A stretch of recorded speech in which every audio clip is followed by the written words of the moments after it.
أعوذ بالله من الشيطان الرجيم بسم الله الرحمن الرحيم نحمده ونصلي على رسوله الكريم أما بعد.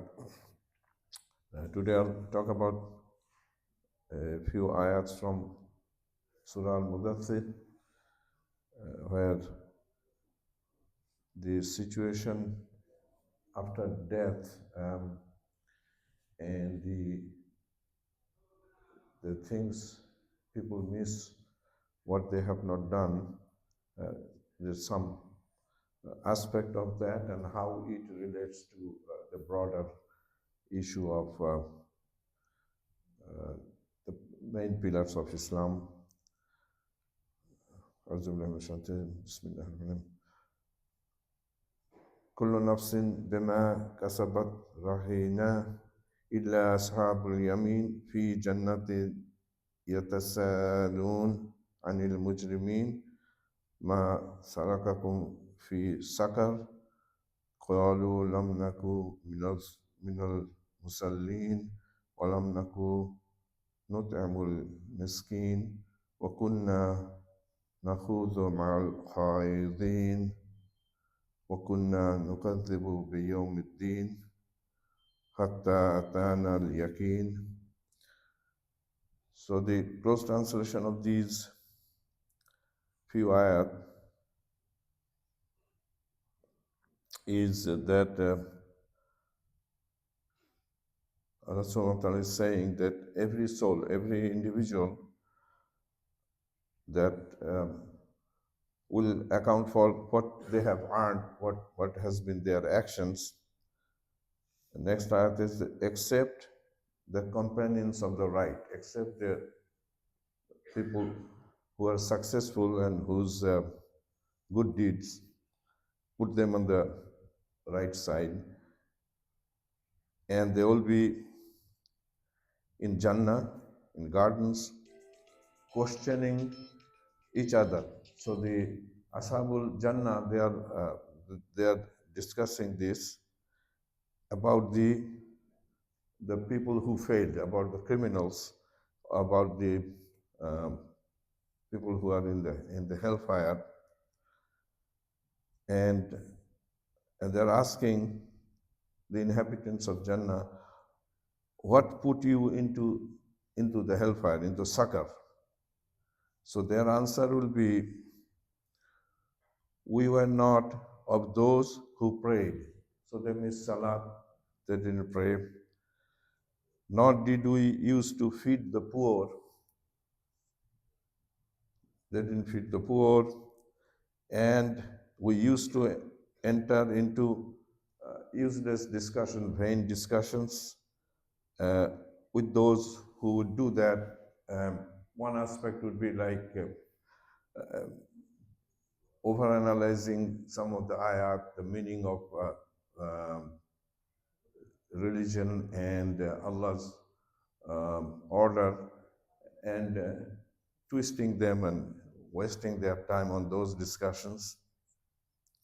And we used to, these are the inhabitants of the hellfire, we used to deny the day of judgment, Yawmiddin, day of recompense, until there came to us the certainty, hatta atana al-yaqeen. And then after that, there's no intercession, no recommendation will work. So amongst not doing salat and then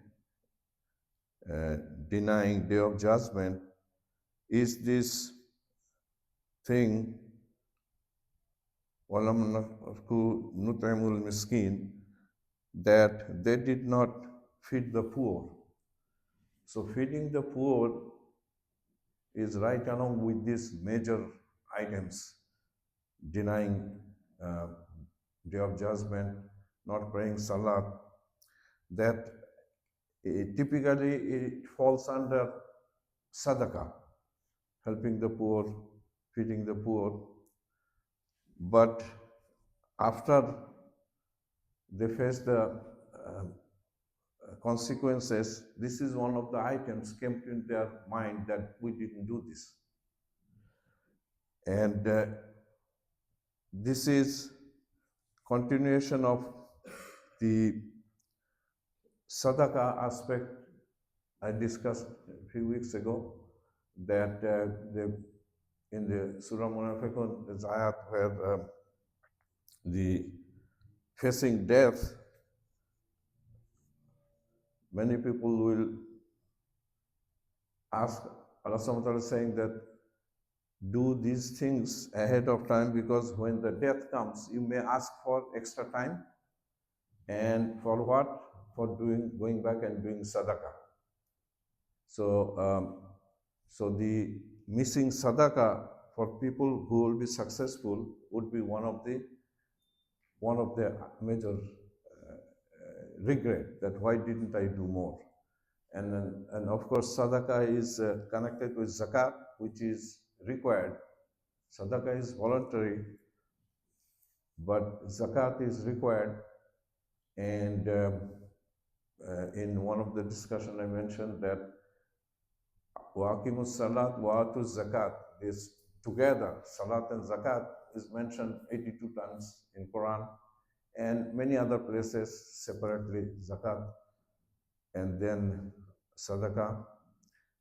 And then this ayat caught my attention, is that the unsuccessful people, the inhabitants of hellfire, Sakar, that they will be explaining why they are in that trouble is they denied day of judgment, they didn't pray salat, and they didn't feed the poor, and excessive useless talk.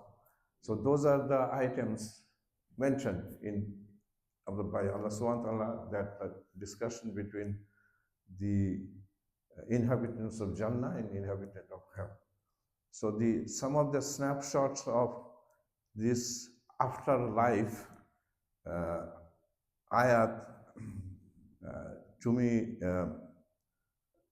makes me interested in trying to understand that how they relate with the overall guidance Allah subhanahu wa ta'ala gave us.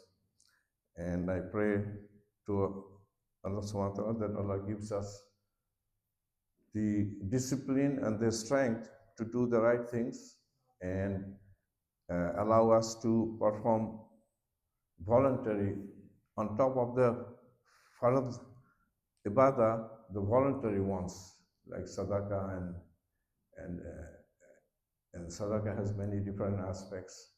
And sadaqah also doesn't mean that we need to have wealth, that which zakat requires certain accumulation of wealth, whereas sadaqah doesn't. And there are many aspects of sadaqah and helping the needy, which we fail to perform, and doesn't give the enough importance as we do on many other things. So may Allah help us in achieving those, and be among the successful. Sadaqallah al-Azim.